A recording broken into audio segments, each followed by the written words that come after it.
ఈ సంవత్సరం ప్రార్థన జీవితాన్ని ఎలా పెంపొందించుకోవాలి, ఎలా ప్రార్థన చేయాలి? పోయిన సంవత్సరం అంతా ఎలా గడిచిపోయింది? ప్రార్థన జీవితం ఉంటే ఓర్పు వస్తుంది. ప్రార్థన జీవితం ఉంటే ఎన్ని పరిస్థితులను తట్టుకోవటానికి సిద్ధపడతా. అది కలువైన, ఖడ్గమైన, వస్త్రహీనతైన, ఉపద్రవమైన ఈ సంవత్సరం ఎన్ని దాడి చేయబోతున్నాయి. యోబు కుటుంబం మీదకి సాతానుడు దాడి చేశాడు.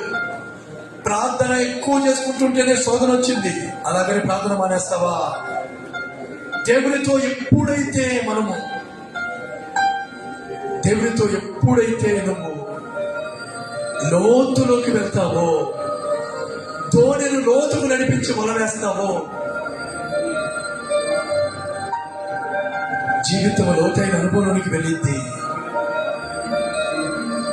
ప్రార్థనా జీవితాన్ని పోగొట్టుకుంటే యుద్ధములో సౌలు ఓడిపోచుండగా తన కళ్ళ ఎదురే